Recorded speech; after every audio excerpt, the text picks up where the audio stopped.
Welcome to. Hold on. Let me start that. What over. episode is this? 13. 13. Lucky number 13. Welcome to Radio Toons episode 13. 13. Lucky number 13. It's my birthday. It's the 13th. 13th. Not of this month. Yeah. But, Yeah. You always talk about how 13's your thing. I might as well because people consider it very, very unlucky. 13? Really? I thought that was a lucky number. No, it's 7. 13's a bad luck number. I remember somebody told me 13's super unlucky, especially going upstairs. You always skip the 13th step. And I was like, that's stupid. That is crazy. the most superstitious thing That I've is, ever well, the other day when we were driving home, Yeah. James saw a black cat. Our nephew? Our nephew James saw a black cat and he's like, oh, there's no wood to knock on. I was like, first of all, you saw it, didn't cross your path. But, like, really?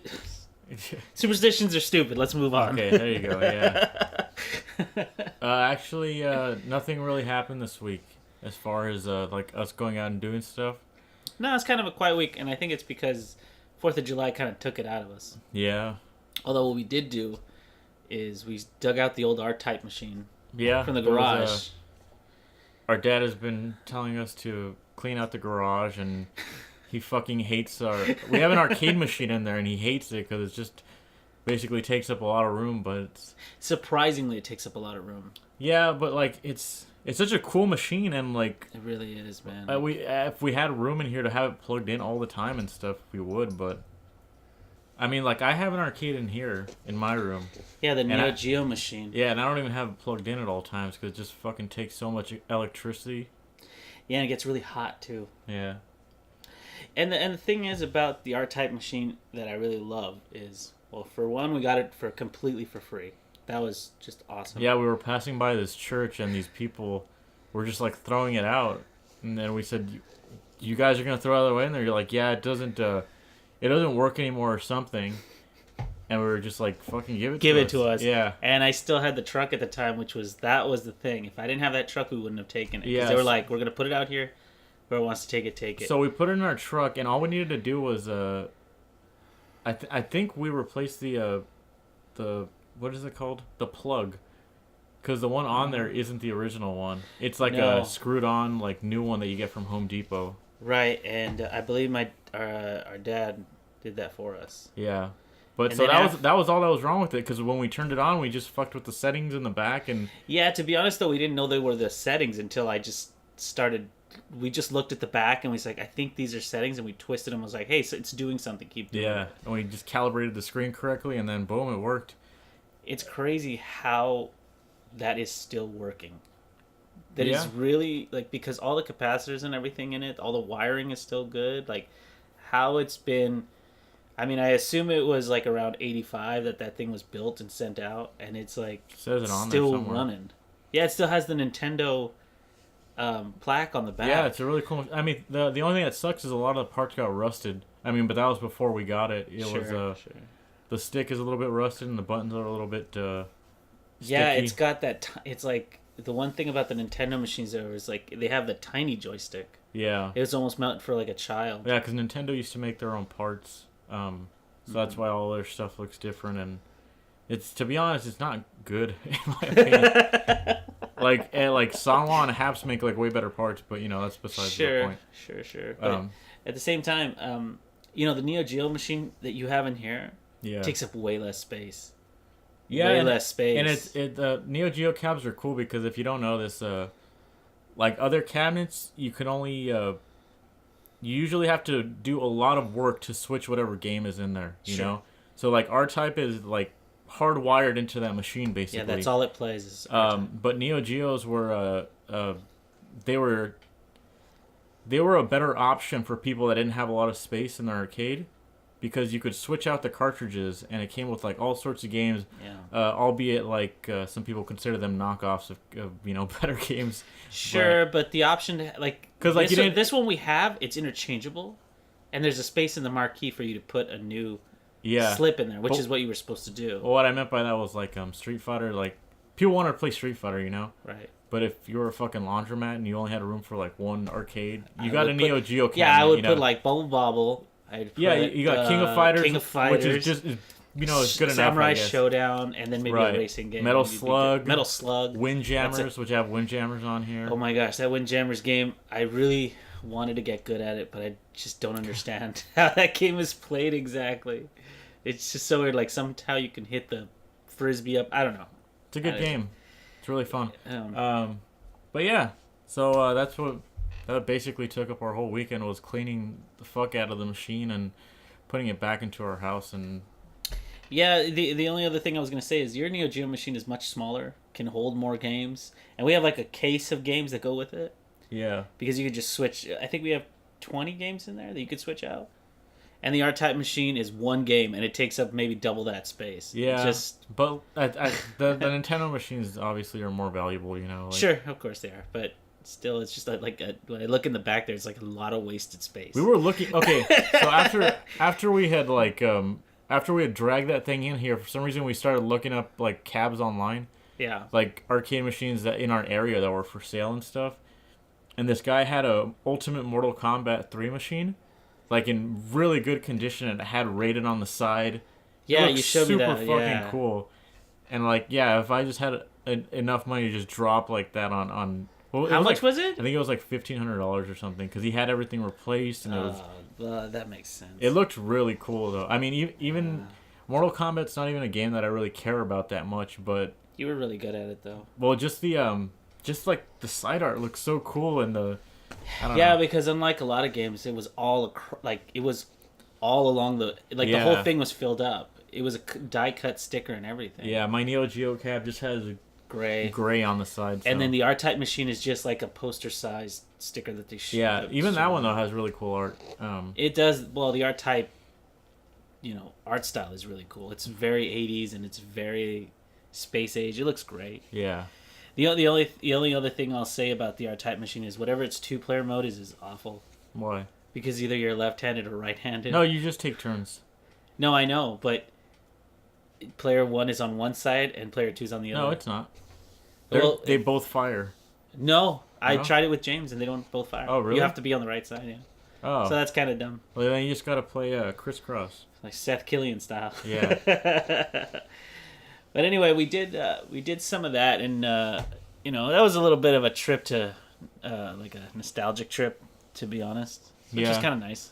But dragging that thing in here, I think, was a mistake because it's taking up all my office. That was a point. Yeah, that was a point too, where like I wanted to build my own cabinet, but then it's like that. I think it's an idea that a lot of people have at one point in their life. Yeah.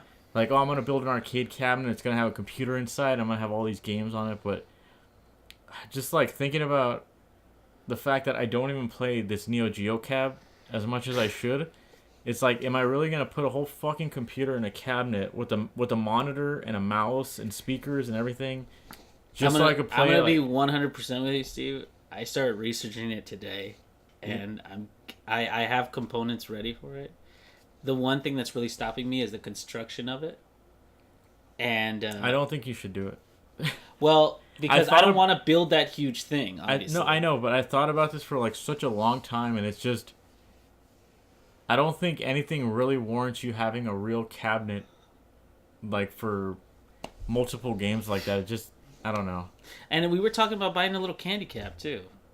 Those are more expensive though than American No, I know cabinets. they're more expensive, but there's so much more like when we went to Arcade Infinity, we would play those all the time because they're like, you can sit down. They're cool, they're really nice, and you can swap out things in them. If you're gonna drop that much money, you might as well just get like one of those cocktail cabinets, those tabletop ones that have Pac-Man or like. Yeah, but I don't want to play Pac-Man. I want to play I want to have a 6-button configuration so I can play whatever I want. Sure. Like if I want to play Raiden, I want to be able to play that, or Bobble Bobble, or Street Fighter. I mean, to be honest, you never play any of those games. First of all, I do play Bobble Bobble. You get the F out of here. It's in here, and you don't play. I know, but what am I gonna do? Just come in your room whenever I want and play it? You play Street Fighter. I would give you Street Fighter. Third Strike. I think that definitely I would play, and I would love to have Project Justice like that as well. Yeah. Sure. Because as much as we love to play it on the arcade on the Dreamcast. I'd love to see how that game feels on a stick. It's just a shame that the arcades don't exist at all anymore, Because that's that would be the solution to not having one in your house, you know? Yeah, I mean, it's obviously when we were younger, but going to Arcade Infinity, going to Super Arcade, those, even that 98, like even that little arcade that was at the 98-cent store or whatever, it was like at a video store, and it was like 6 cabinets. We used to go to this place in Orange County called Sega City in like the 90s. Oh my gosh, she just threw me back. Sega City. I remember the Irvine Spectrum. They had a thing on Tuesdays where if you went and you just paid admission, you play whatever you wanted for free. You could play whatever you want, and all you had to do was like press a button to keep playing or something. And you had to be courteous and let people take turns. Yeah, because you could just sit there. Dude, oh my gosh, that brings back such good memories, because I remember that's where we discovered Virtual On. Yeah, we discovered a lot of games there, but Virtual On was super fun. That was one of those games though where if I saw somebody else on the other side, I wouldn't play. No, because it's really intimidating. Because they would just kick your ass. Like, people lived at that arcade and would just... And they had that weird 3D roller coaster, which... To be honest, I never tried. Yeah, it was. Because I was like, I don't want to get motion sickness. It was dumb because it was like $20 for like 2 minutes. Ride. Yeah, it was like 2 minutes in this weird like. It was almost like Star Tours. If you've ever been on Star Tours at Disneyland, it's like they put you in this. Yeah, they put you in this little cabin and they just jostle you around. Yeah, and they like move it around and But stuff. what's weird is that like they also had the preview screen outside, remember, and you could see what was happening inside. And I was looking at that and those graphics.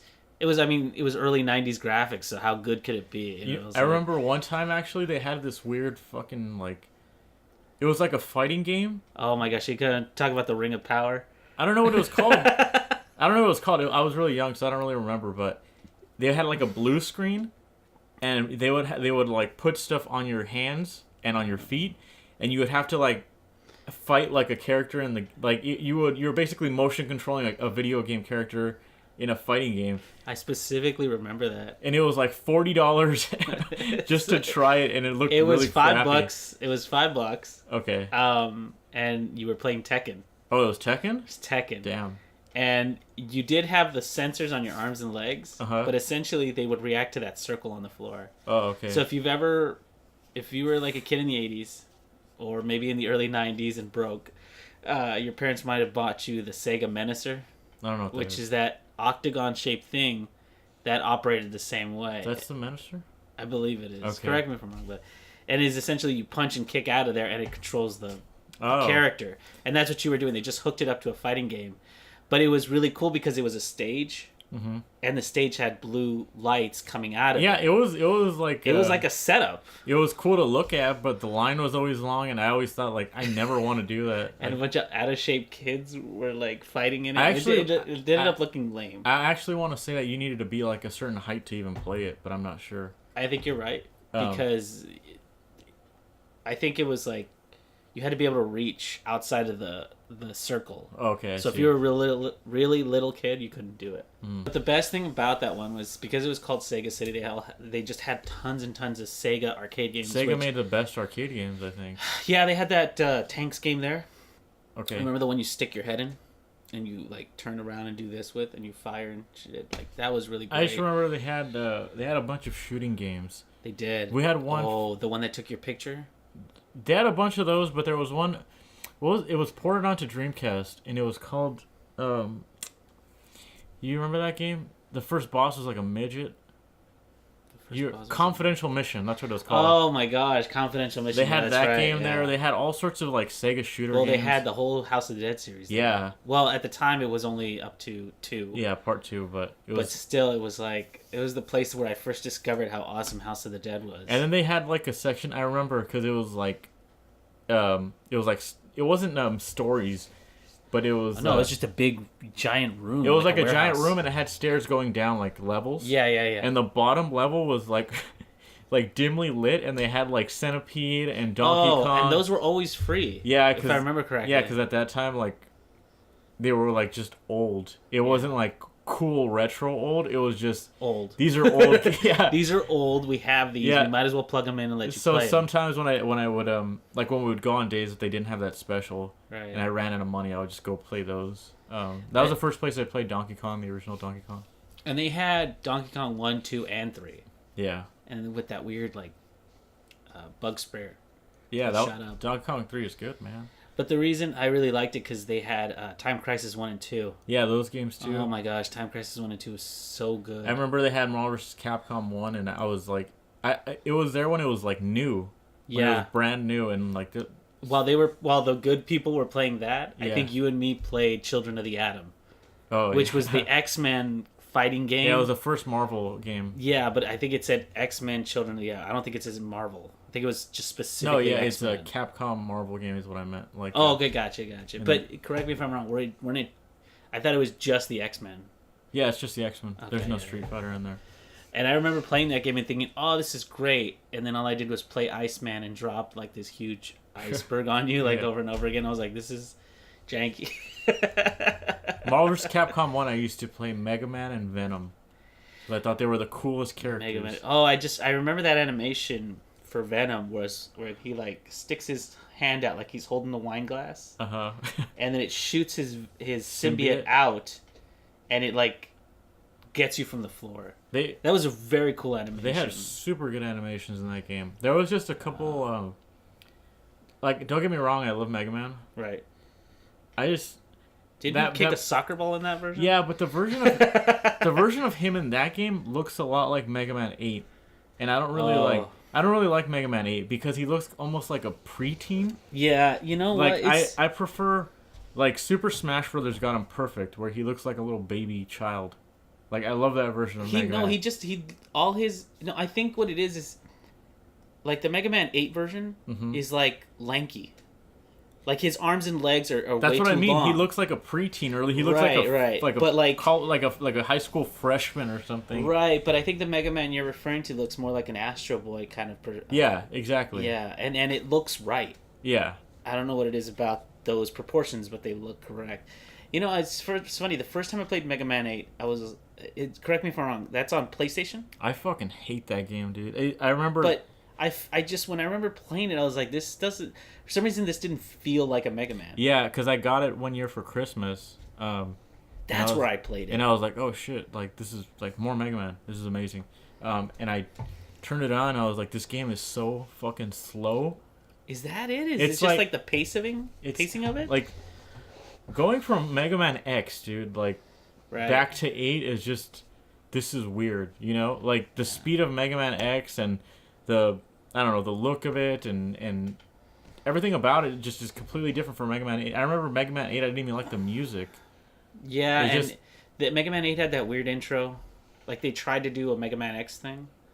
I think it's animated. I'm not sure, but I think... No. I mean, like, literally on the first level, there's a bunch of parts where you stop and talk. Oh, yeah. And that seemed to slow everything down because every Mega Man game, you just start. Yeah. You choose there's no, like, intro level. There's no nothing. Yeah. Obviously, except for X that had that whole intro. But, like, you always start on the choose your path screen and boom, you're in. But this one had, like, a whole intro with a bunch of wording and blah, blah, blah. Yeah, it was really And it felt really slow. Honestly, too, as a kid, I had, like... Not that I don't now, but I had the shortest attention span. Like, if there was too much of that, I was just like, I'm never playing this shit ever again. Which I think is very weird because when you played Final Fantasy... Yeah, that game was different. I don't know why. I mean is, like, that's all the intro is. Is, like, the intro is literally the Final Fantasy logo. But I'm prepared for that. I open up a Mega Man game, I'm like, let me walk, you know? Or let me fucking just start playing. Sure, but what I mean is, that was the first time we'd played an RPG, ever. Final Fantasy 7? Yeah. That's not true. We played Chrono Trigger. But I didn't play that game. I remember I remember we got that PlayStation game before that, no? No? Alright. I don't think so. Well, either way, I think that intro sequence was very wordy. And yeah, of course. But it's like I said, if I go in expecting it, it's something different. Mm-hmm. Like if I start up a Mega Man game, I'm like, there's gonna be no talking in this. You know? Like yeah. I just wanted to play a fucking video game, and they wouldn't let me. Which is really weird because like there is another game that we play that's sort of like Mega Man, but it has little talking points in it too. But we don't. You're talking about Shovel Knight or what? No, when me and you were kids, we used to play Gunstar Heroes. That has a little bit of dialogue. Not really. But the great thing about that one is you just speed right through the dialogue. That one's different, dude. Come on, you can't compare it to that. There was definitely less. There was definitely less. but the speed of that game was insane. Yeah, like the action parts of that game were ridiculous. That game is really good. You know, I think it's really underappreciated, to be honest. Actually, on the Switch, so everyone hated Mighty Number 9. No one gives a shit. But they released a game called... Even Steven did it in his cartoon. I think it's Mighty Gunvolt, I think it's called. And right. It's Gunvolt and Mighty Number 9, because I guess they're in the same universe. But it's like a Mega Man style game. Mm-hmm. And I hear it's pretty good. And it's only $10, so... On the Switch? Yeah. So they just bundled them together and said, fuck it. They put both those characters in one and game. And it's $10? That's not the first time they've done that, but yeah. Oh, really? Yeah. Oh. They, Azura Striker, whatever... Oh yeah, that Striker game. Gunvolt, right? Azura Striker, like Beck from Mighty Number 9 is in that game or something. Oh jeez. So they're always kind of cool. Yeah, they're always in each other's games or something. But I just thought that was cool because it's only $10, and from what I saw, it looks pretty neat. You have a lot of options for guns and stuff like that. So. Yeah, that's cool. And it's straight up like a Mega Man game. This one was not made by the Mighty Number 9 guy. It was made by the Gunvolt guys that know what they're doing. So. Oh, so. Yeah, I believe it's a Inti. Well, I'm not sure. Well, I mean, I think after 8, I think everything got back to normal for Mega Man. The same can't be said for things like Castlevania, though. You mean Mega Man 9 or whatever? Well, 9 came out way later, but like they continued doing the X series, which, give or take, people are saying some are good, some are bad. I think they're good all the way up till like 6, dude. Well, again, you can say yes or no. People really enjoyed the Zero series as well. Yeah, I never played those. Some people are huge, and this I've never understood this. Some people are really huge fans of Mega Man 64 or Mega Man Legends, if this is coming to be known on PlayStation. Yeah. I can't stand that game. I remember I got Mega Man Legends 2. It was another one of those, like, they got it for my birthday or something. Yeah. And again, I was like, cool, more Mega Man. And then I actually really tried hard to play that game. You did? I watched you play it for a long time. I got really far in it, but I don't know. That game, I think it's one of those. I don't remember it very well, but I would say it's very hard to figure out what to do if you're a kid. That's true. It's like an RPG style. It's not an RPG. It's like a dungeon crawler. Yes. Which were really popular at the time. I fucking hated dungeon crawlers. Yeah, because then they were randomly generated, and I don't like that. It seems like you can't. It just seems boring. I remember there was another game at the. We got this game called Evolution, which was really similar to that. Yeah. You remember that game? I do remember that. It was like a kid with a Swiss Army hand on his back and stuff, and it looked super cool. And I was dying for a good game on my Dreamcast. That was like an RPG. It wasn't bad, but that was another game that I just said, like, I'm just gonna watch Ernie play this, and I'm not gonna play this. It's funny. It's because like me and my friend Frankie bought that at the same time. Right. Because we had the PlayStation over here, but we would switch games, and I remember buying that game and being like, you know what? I'm not really feeling this. Here, you play it. He played the shit out of that game. I mean, I'm not saying that they're bad games. No. I just don't. I don't like dungeon crawlers. I'm with you. For some reason, the randomly generated thing got to me. And then I think at the time you bought Brave Fencer Musashi. That's a fucking great game. And you started playing that. I was gonna say, Time Stalkers was another game that was like the same thing, where it's like every level it looks the same. Time Stalkers. That I don't remember. It has like a guy on the cover with a. I don't know. I'd have to show it to you. Throw it up on screen. Maybe I'll remember. But wait, I think I remember you playing it, but I can't. No, I never played it. It was a game you rented, and I just watched you play it. Because there was just certain games that I was like, this looks way too complicated. I can't deal with this. I think at the time I was at Blockbuster and was just renting everything that came out. Oh yeah. And yeah, I think that was one of those games. I think one of the most pleasant surprises we got out of the Dreamcast, which, by the way, we bought the Dreamcast right when it was dying out, and we just bought everything for super cheap, which was great. I don't remember being in the know when it came to video game stuff when I was little. No, we didn't, because we didn't have internet at the house. Yeah. And the only magazine, quote unquote, things we got were when I would go to GameStop and they'd have those free magazines, and that would be it. We had Nintendo Power, but then again, that was like Nintendo stuff. Yeah, it wasn't anything else. And then I remember the first time we saw the Dreamcast was, again, we were at Irvine Spectrum, and there was either an EB Games or a Funko Land, and we saw it like being like it was sitting up on a high shelf. I remember, and the game that was being featured was fighting. What was it called? It was that floating fighting game that we played for a little bit. It was like Fighting Force 2012 or something. What's that? What it is? Yeah, yeah. Fighting Force 2020 or something like that. Yeah, and that really that cool blew game. my mind because it was very Dragon Ball Z-esque. Like you would fly around. And it was a really weird like style of fighter. Yeah, because you were in a cube and you could bash each other against the cube, but like the way that the computer was playing was really cool. But when we tried to play it, it was not so cool. Yeah, because it was fucking hard. Yeah, but I remember seeing that and being like, I need this game. I need this system. And he's like, oh, it's really cheap. And I remember going back like the next week or something and buying it with my In-N-Out money. Money that you earned from working at In-N-Out. Oh, yes. If that wasn't clear, I think it was... Sounded like you were a prostitute or something. Don't you think I was making too much money at In-N-Out? Yeah. Then the only other thing that happened this week really was Doomfist was released on PTR. Oh, yeah, that's right. Overwatch. I haven't gotten a chance to play it, but I got to, like... I looked through all of his... I looked through all the character design stuff, and I got to see that little origin movie. Yeah. And from what I got from like Twitter and all that, everybody seems to just be over the moon for this guy. He's really good. I think I think besides Anna, he's one of the best DLC characters or whatever characters because his design is really different from any kind of like just shooting character basically. Mm-hmm. His combat relies heavily on his like arm and his melee attack kind of stuff, and I don't know. I feel like this character, they have been talking about him since like the game was released, and so I know he's been in development for a long time. Mm-hmm. So all the like, you can actually kind of see that like the way they've kind of fine tuned everything about him. Like they're still like fixing him to this day because PTR like he got nerfed. Like, in the first 2 days that he was out, he got nerfed. So, like... Oh, right, because when... I only got to play with him, like, once or twice at work. Uh-huh. So you did play him? Kind of played him, but I didn't want to say I played him, because I only did, like, one or two rounds with him. Like, I did a capture the flag with him, essentially. Okay.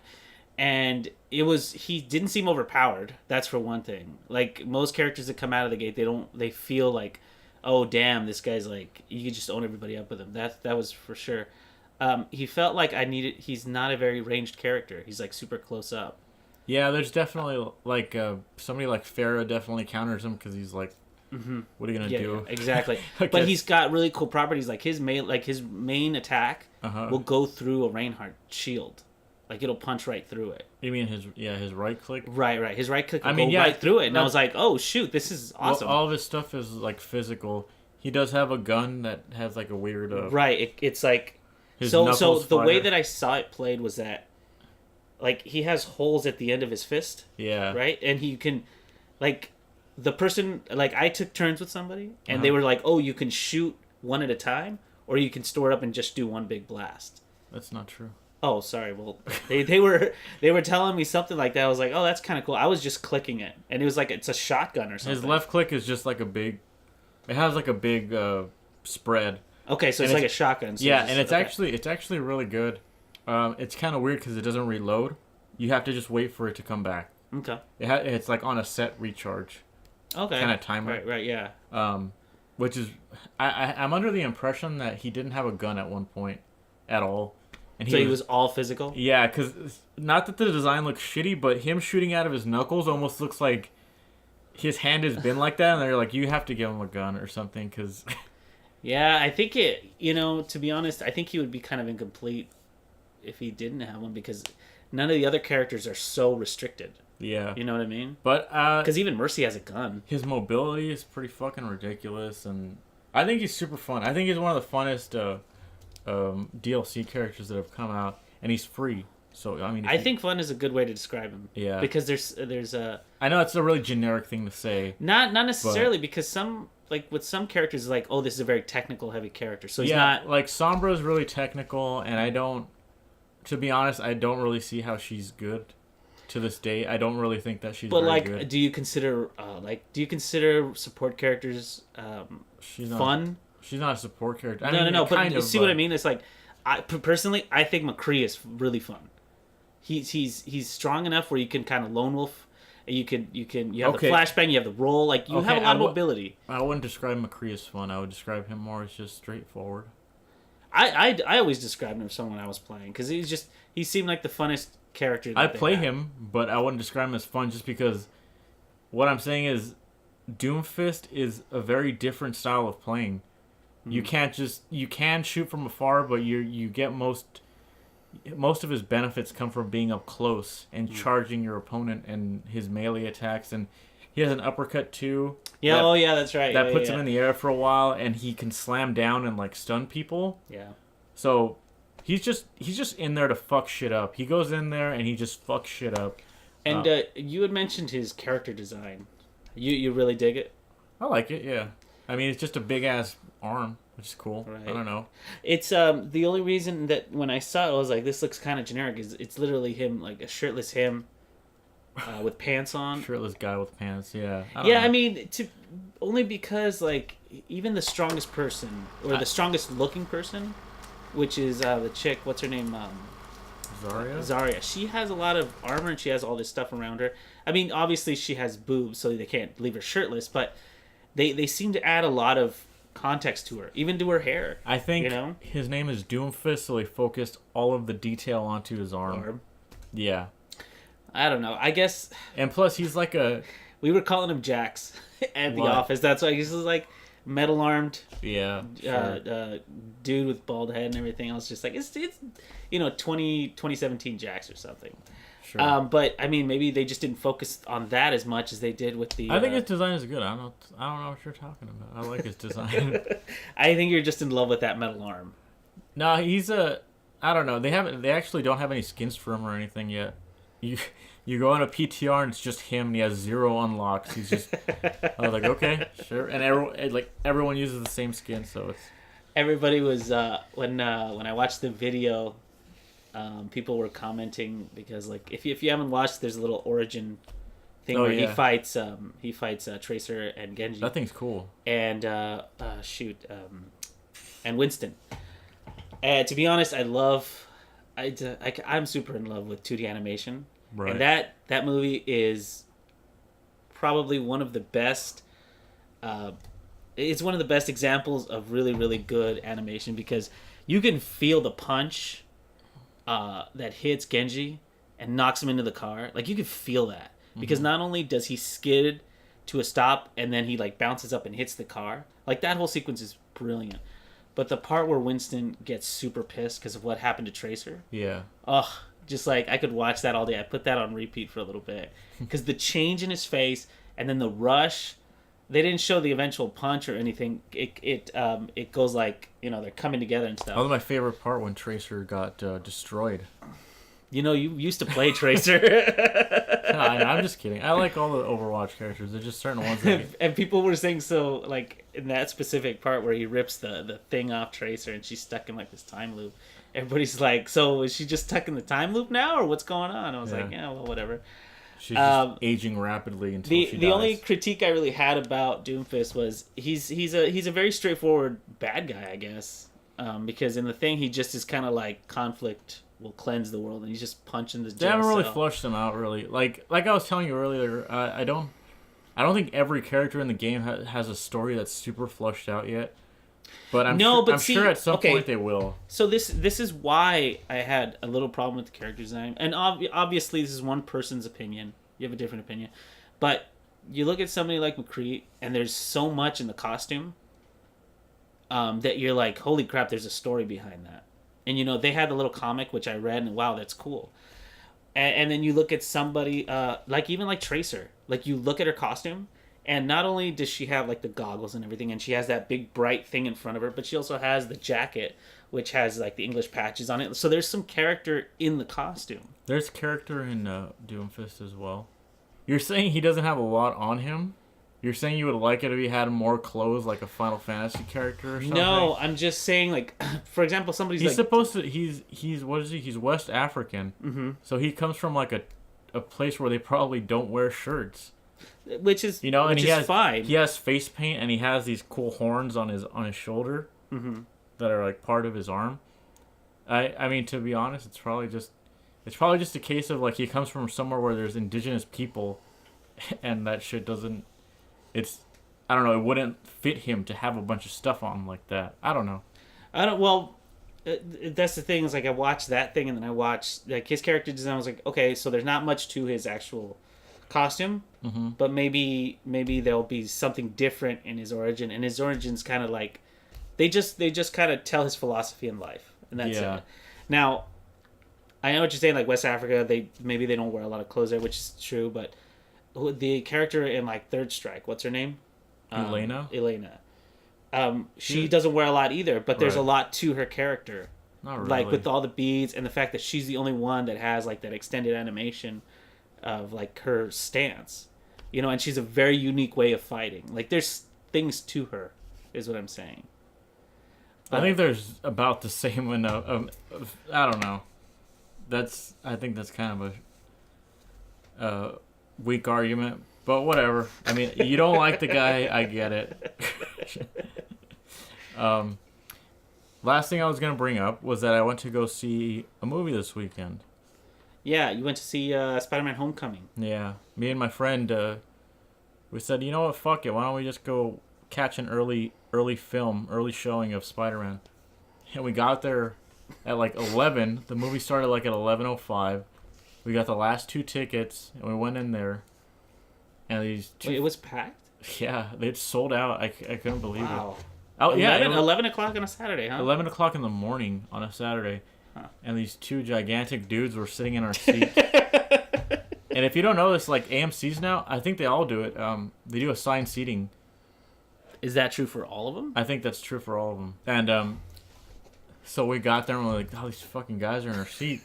So we just sat next to them, and then some guy came in and he's just like, are you guys in your right seats? Because he's like, I got 4 kids coming, dude. Like, I need all of these. I need all these. Yeah, and so he went over to the guys in our seats, and he was just like, he's like, you're sitting in their seats. You got to move because I'm bringing my fucking kids. And like, he just looked like he was done. Yeah, he was like, all week we've been looking for. We don't have air conditioning at the house. Yeah, okay, this is gonna be our air conditioning for the next 2 hours. And I need it for the kids. He was determined to get those seats, and so yeah, the guy got up and he had like his little one of those. Oh, are you serious? Like one of those things to walk. He got up and he went to guest services and like complained, I guess. And they have assigned seating. Yeah, and they moved him somewhere else, and then he had to move again for some reason because at the end of the movie he was not sitting where he had moved. Probably tried to cop a seat again. What a jerk. Anyway, I was happily surprised by how much I enjoyed Spider-Man. I was like, I was going into it like, okay, here we go, Spider-Man again. like okay. And if anybody doesn't know, I just do a quick recap. There are some Sam Raimi ones. There's like 5. Spider-Man 1, 2, and 3. Yeah, there's like 5. Those are directed by Sam Raimi, starred Tobey Maguire. And then there's the series that Sony did again, which was The Amazing Spider-Man, starring Andrew Garfield. Mm-hmm. And those were about like not that long ago, maybe 2 years ago. Yeah. And then now we got Spider-Man: Homecoming, which is like hardwired into the MCU, the Marvel Cinematic Universe, with all sorts of little calls to the other series and stuff like that. Right, because most notably he was in Captain America: Civil War. Yeah. So I won't spoil the movie for anyone. Come on, just spoil it. The intro though was really cool because if you've seen Civil War, he's like part of that fight for a brief moment, and it starts off with like almost like GoPro footage of him in that fight. So like he turns his camera on. He's like, okay, I'm about to go in, and then he like puts the camera down, and then you see him like jump up and steal Cap's shield from like a different point of view, and I was like, oh, that's so cool! Like, what a clever way to start the movie off. You know how much pre-planning that takes, dude. Like Marvel is, if they have anything above any other like comic book or whatever the fuck you want to call it, any other cinematic universe, it's like they have planning down so well. Yeah. Like they really are good at planning these things out. But yeah, so that's how the movie starts. To be honest, I got a little motion sick because the whole intro to the movie is like him recording it on his phone or something, and it's like moving around a lot, and I'm just like, fuck, like just get to the real movie already. That's funny because they did that They showed that part in like Facebook. Like Oh, they had really? the intro. They had two different parts where they show him doing that. Like he's like, I'm about to go and blah blah blah, and then they showed his driving test Oh, same okay. way, Oh, that's cool. like in the GoPro footage. And I was like, oh, whatever. This doesn't really spoil the movie. It's just kind of fun. Yeah. Plus, it's like some sort of marketing bit. I didn't with- watch anything actually going into the movie. And I was like, Michael Keaton is in this? What the fuck?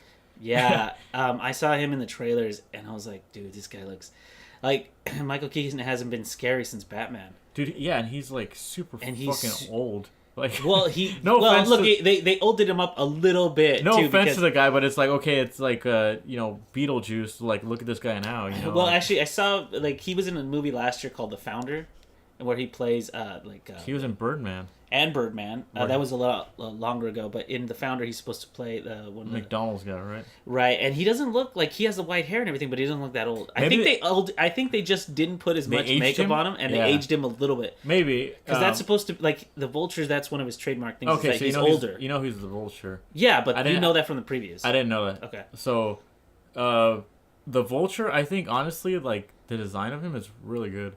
Yeah, what they showed when he's like stealing everything, it looks really. Badass. He doesn't look super, like, comic booky. No. But what was cool is, like, so the Vulture in the comic books has fur on his neck, Right. kind of like a condor or a vulture or whatever the fuck, Mm-hmm. right? In this movie, Michael Keaton wears an aviator jacket that has fur on it, so it's like it's still Clever. yeah, it still has the like a look of a vulture, but it makes sense in the movie as well because it's like an aviator jacket that goes Right. with flying, obviously. So design wise, I was like, dude, that's fucking cool. Like he looks really really good. Well, the one thing I will say about that movie that I really dug was in Civil War, Yeah. they show that he's being Spider-Man before Tony Stark discovers him. And Yeah. I'm sorry if that's spoilers for Civil War, but it's been a long time. In the previews to this one, this is how I know this. It's like they show that Spider-Man has a suit given to him by Tony Stark. So when he puts it on, it's all like loose and everything, and then it tightens up on him Yeah. and it straps on. But it also has like the, you know how Tony puts his face in something and then Jarvis is talking to him and shit like that. Yeah. They show that like Spider-Man when he looks through the goggles, it's kind of the same thing. And it Yeah, has the, they actually do something similar with Vulture too. where he has like the goggles. Yeah, because okay, so I can tell you the premise of it, I guess, or the intro. The Vulture is like this guy that works in construction. He's part of like a cleanup crew. Okay. And Oh wait a minute. what? Oh no, go ahead. Never mind. Sorry, we'll cut that So out.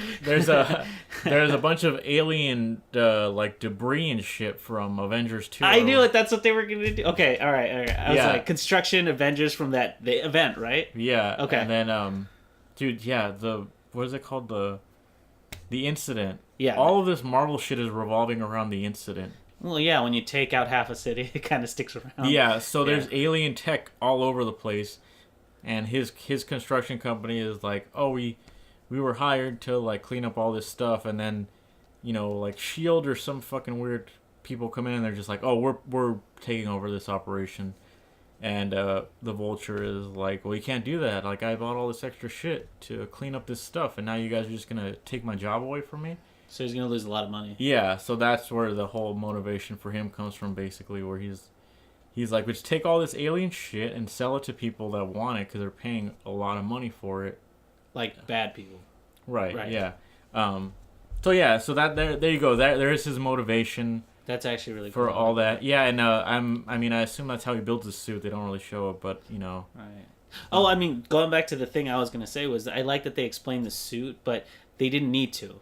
Because Tony just is like, hey, in other Spider-Man movies, that's part of the origin process where it's like he goes from this one to this costume to this that's costume. honestly one of the parts that I didn't like about the Sam Raimi Spider-Mans. Like, albeit like a little thing, I was kind of like, where does he get the suit? I want to know that. Like, Eventually, they you just can't show. just There's, go out. there's just this one shot where they're talking about Spider-Man, and like He swings in and he's wearing it. No, it's I remember so like perfectly in my head. He walks up to the camera, looks at you, and then he puts on the mask, and then boom, you're like, oh, that's his new suit. Oh, part of the montage. Yeah, the montage where he does that. And it's like, okay. I know, and I was like, what the fuck? Like, how did he get like this like professionally tailored suit? Like whoever he goes to is gonna know he's Spider-Man, or like at least.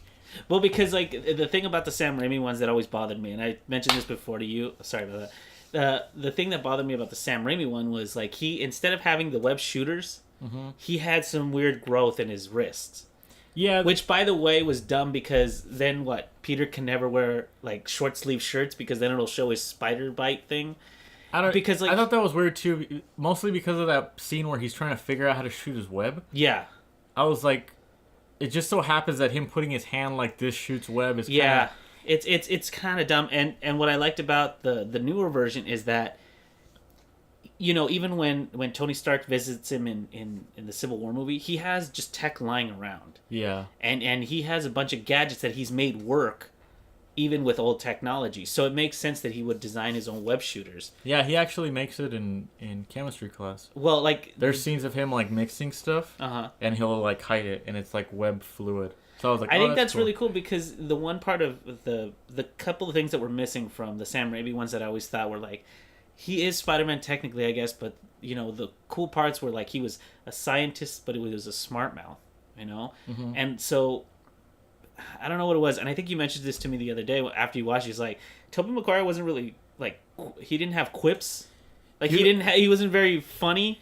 And I was like, and he's not even that in, like, the only part where he was like, I'm a smart guy is when he talked to Osborn, and that was like it, because the rest of his suit is just whatever. Tobey Maguire's version of him was just really like emo. I think you like, just mean that in like part 3, really, because like the first one had a good. The first half of the first Spider-Man by Sam Raimi is good. The second half is a little like. I like the first Spider-Man movie. I do too. Because it's just. It's hard to replace that movie. You know, it's I think for a lot of people that's like a classic now. It's the first one. It's the first of these superhero movies, like. To be that popular, like it broke records, right? Like the first Spider-Man broke box office records or something like that. Well, I mean, it definitely did really, really well, because they did 3 more. They had, like, remember at my job at Blockbuster, they were giving away the big Spider-Man statue for part 2. Oh yeah, do you remember that? Like, I was all sorts of promotions and stuff like that. It was big time. But what I mean by that is, like, Tobey Maguire, like, anytime he tried to sound like a smart mouth, like you were saying, or have any kind of wit, it sounded really forced. The only scenes he tried really hard to portray were like these emotional scenes with him and Mary Jane, which I didn't really give a shit about. Yeah, like those were.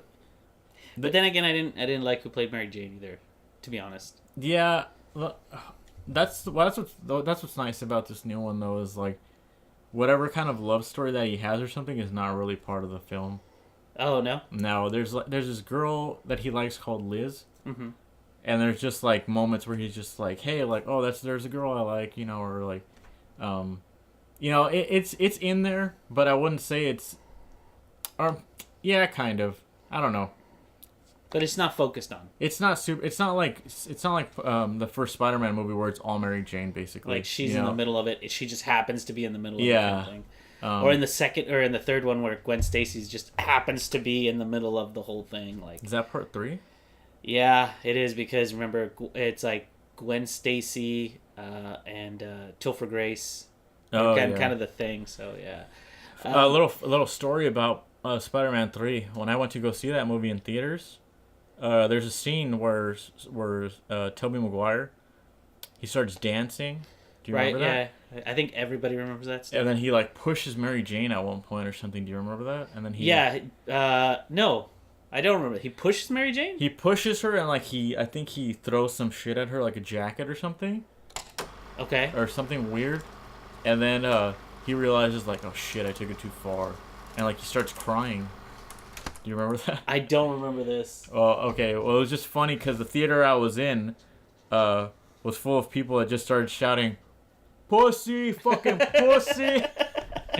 So, just to give you an idea of the people that live around us. Who does that? It's like a theater full of people. Like and a bunch of kids are watching. Yeah, it was like they tell you like not to talk during a movie, and the people were shouting "pussy" at the screen. But anyway. Oh my god, that's that would only happen in our neighborhood. Yeah, I just you went to the AMC 20 right here, didn't you? Yeah, it was by our house. But yeah, that was a fun little story about Spider-Man 3. Getting back to the amazing, what is it called? It's called Spider-Man Homecoming. Spider-Man Homecoming. Oh, you let me know why they call it Homecoming. No, I didn't. I was questioning that the whole time. I was like, "What?" Didn't you say there was a homecoming dance? There's a homecoming dance, but that's the only thing I would assume. Then. But why name the whole movie? That is my point.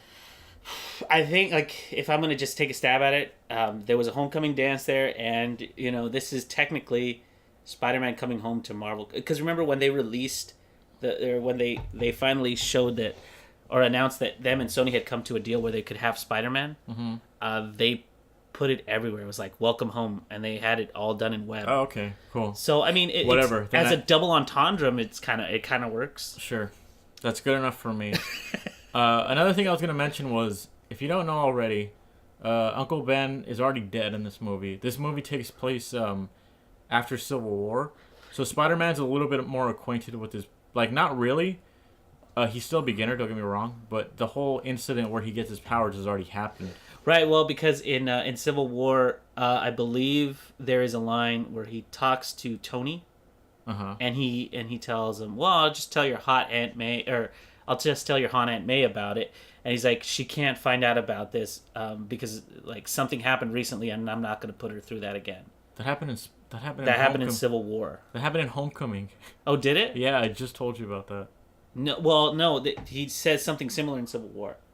Oh, okay. Because it's like you can't tell her, not after what's happened. Well, they do something like what I was gonna say was in Homecoming. They say that exact line basically, like, "Oh, Aunt May can't find out I'm Spider-Man. I can't put her through something else like that." I mean, it makes sense that they would repeat it. But what I was gonna say is that's all they mention of Uncle Ben dying or whatever, which I'm like, they don't even say his name, really. No, they don't say his name. So I was like, that is very. Oh wait, I do remember you telling me this. You told me this the day you came back. I do remember this. I was like, what an amazing amount of restraint on their part, The only thing I'll say about that is I think, and this is completely my opinion. This is definitely, I haven't heard anything. I haven't said, or I haven't talked to anybody on the production or anything. But my guess is that Sony is going to do their version next year, right? And you've seen a glimpse of that because I believe that the at E3 that Amazing Spider-Man movie or the video game you saw is going to tie directly to that, and that's Spider-Man with white on him. I believe they are going to be doing the origin story again. Sure. Because I think that they brokered the deal where it's like, okay, you can have them, but we get to do the origin story again. We get to do Uncle Ben, like blah blah blah. We get to finally do the origin story because it's never been done on screen before. That's what I mean. I was like, this movie had so many things that they were just like, we've already done this, we've already done this. Let's not show people what they've already seen. Well, to be honest, they did a really great job with whatever they had left over. Basically, they were still able to tie a whole movie together. Well, to be honest, just from the trailer, you can tell that this movie is more about like Peter and some weird father figure he has in Tony Stark. Because like he even gets a hug from him in that one thing, and he's like, "Oh, okay," and he's like, "Oh, I'm getting a hug," and he's like, "I'm just getting the door for you," and he's like, "Okay, all right, I'll see you later." Yeah, so they have a trailer actually where, okay, hopefully this isn't spoiling too much, but all I'm gonna say is Iron Man isn't in the movie as much as you might think he is. Even though he's on the movie poster. It's just him and Iron Man. There's actually a trailer that ends with him and Iron Man flying. Yeah. That's like where they get that billboard from. Yeah, that doesn't happen in the movie.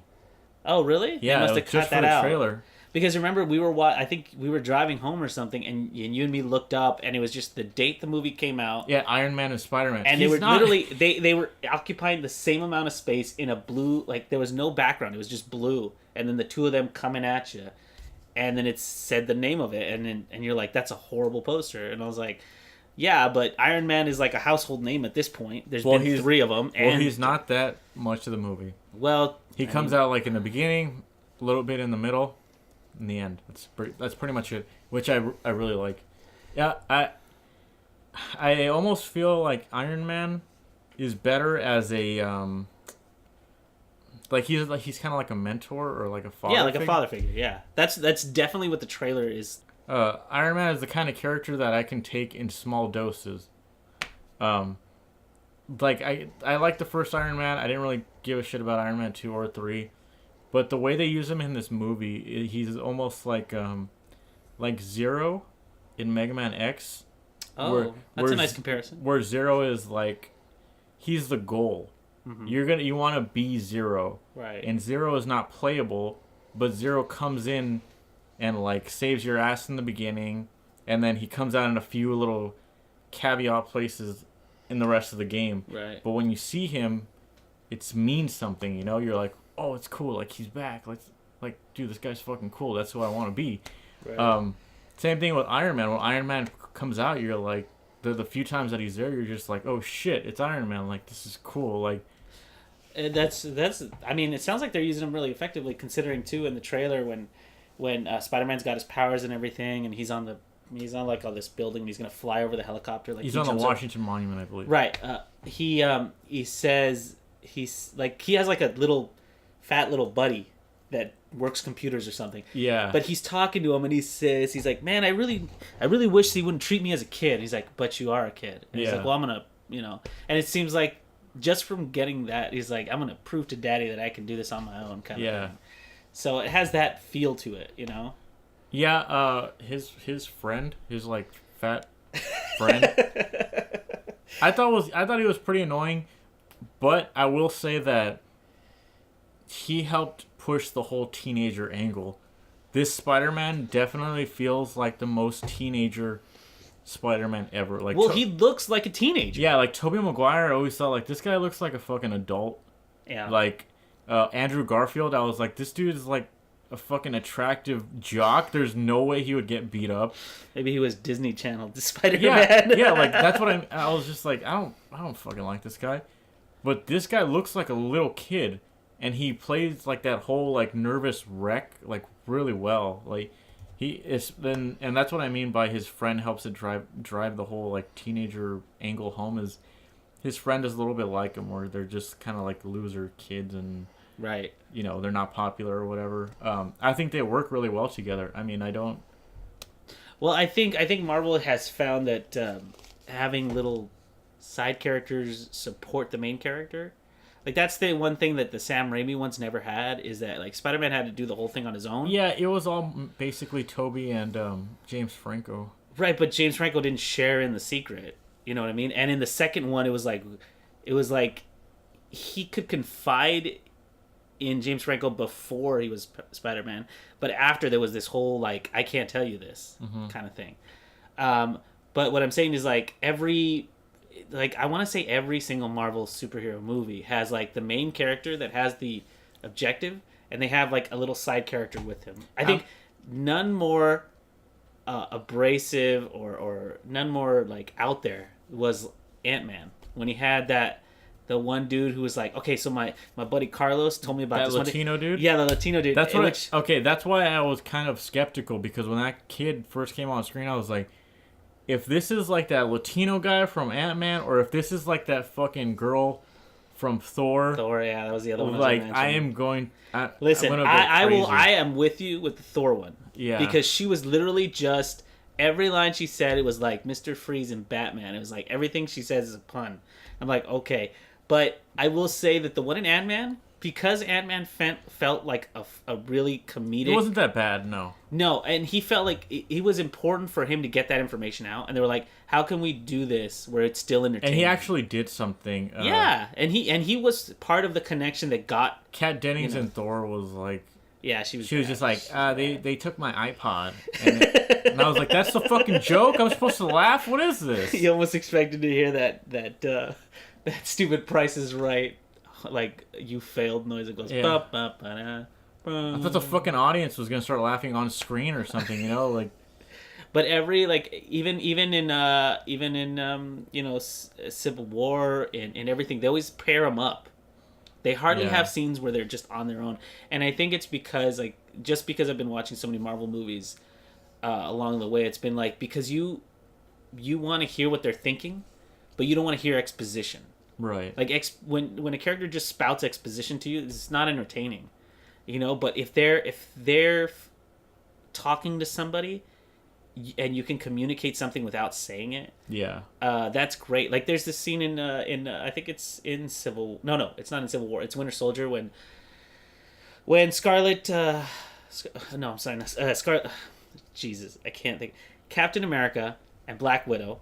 Yeah, they're paired are in up. the truck. Yeah, and they're driving, and just all the little, even the little conversation that they have, where he's like, go ahead and say it's like the first time you kissed a girl in over 40 years or whatever. Just that little conversation says miles, or it just says so much about Cap's relationship with the modern world and why he's doing all this. It just speaks volumes without having to say anything. Yeah, like, I mean, a great example is the first Avengers movie. Just the way they're paired off in every scene. right. Like it's Bruce Banner and Tony Stark in one scene, or it's like Captain America and Tony Stark in one scene, or like Thor and fucking Tony Stark, whatever. Like Right. they all worked in every type of combination you could think of, and I don't know, like the interactions they have just really sell the movie. Like here's what I'm sure is like, and then this is something I think that I was really missing in, like, and I'm not a Marvel fanboy by any stretch of the imagination, but when I watched Superman Returns or I watched Man of Steel, that was one thing that I was just like, they just need more moments where they need something where I can get something out of Superman that doesn't feel like a trailer talking to me. Yeah. You know what I mean? And and it's just, there was too many times where Superman's just on his own being like a really weepy, hey, oh my gosh, the weight of this world is on my shoulders. Like, that's great for like a trailer, but it just didn't work for the rest of the movie. And I think Marvel figured that out, in that these little conversations are what build character. That's I think Red Letter Media just they said this in their review of Spider-Man, but they mentioned that there's a scene where they kind of set up like a gay joke. Oh right, yeah. There's a scene where Peter Parker is like in his boxers basically, and he's standing there with his friend, and Aunt May like comes in the door to see them standing there, and she's just like, get ready for dinner, and she was like, you might want to put some clothes on, but they were expecting like Aunt May to be like, oh no, like, oh, are you gay, or like, what the fuck am I gonna do? I don't know how to handle this kind of thing, but they didn't, and I think that's another example of like, wow, they really, like, a lot of restraint on their part to just not go for like the easy kind of, not only like the easy jokes, but like the easy like plot points. The low-hanging fruit, essentially, because that would have been a funny moment. They would have gotten away with it, and it was going to be one of those scenes where she comes in, ha ha ha, and then they start talking. I get it, and they didn't have to do that, but I think it's clever that they knew everybody was expecting that. That's what and it then seemed they decided like, to be like, no, she doesn't give a crap. Yeah. So I think that's I heard them mention that, and I thought, oh, that's really funny, considering how easy it would have been to do that, or just leave that whole scene out to begin with. Because did she even have to come in? I think the only real complaint I have about the movie is for some fucking reason Donald Glover is in it. Childish Gambino. What? Okay, so like my friend explained it to me. Donald Glover voices a character in the newest Spider-Man animated series. The Disney XD one, yeah. He voices a character, and apparently the character in Homecoming is his uncle. So Donald Glover plays like his own uncle or something, and he mentions that in Homecoming. But if you don't know that, you're just kind of like, why the fuck is Donald Glover in this movie? Like, that's really funny, because a while back, not that I'm a total super, I haven't been a comic book guy for a couple of years now, but right around the time where I was working at G4 and I was doing Fresh Ink with Blair, the character Miles Morales came out. Oh, I think that's who it is. I think that's who he voices. Miles Morales? Is that Spider-Man?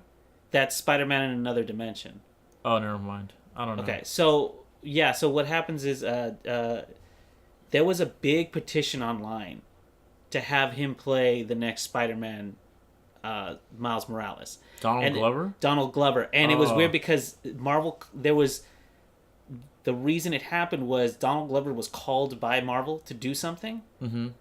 And then they're like, oh my gosh, he's going to be the next Miles Morales. So then people started photoshopping his face onto Spider-Man and putting that out. And then some people thought it was real and blah, blah, blah. And there was this whole big thing about him. So I wonder if they just put that in there to be like, hey, hey, look at what we did. I just, maybe I'm just a little bit biased, but I look at Donald Glover and I just think, you don't act funny anymore, and I don't like that. because I love all of his comedy sketches. I love everything funny that he Derek's did. comedy stuff. Yeah, I love that shit. And like now he's just like this weird like poetic rapper dude that I'm like, you know what? Like that's cool, but like he's so famous now, you know? Like just because he was in that movie, I was supposed to give a shit or something is what I felt like, you know? Like well, he is pretty big time because not only is he like he's gonna be in Han Solo. He's gonna be Lando Calrissian, and then his show is like they've already paid him for the second season. Atlanta, yeah, and it's not gonna be out until like 2019. Well, I don't. That's what I mean. Like he just got too famous in my head. Like he's just this guy that like okay, so he's on screen now. I'm supposed to clap. Like, why is he in this movie? What the fuck? Like, I don't get it. I think you might be putting a little bias on it. And then Hannibal Buress is in it at one point. Hannibal Buress. Buress. Why? The comedian. Yeah, I know who he is.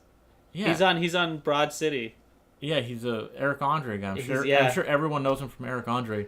I was like, why the fuck is this guy in this movie? Like, just weird cameos. Yeah, whatever.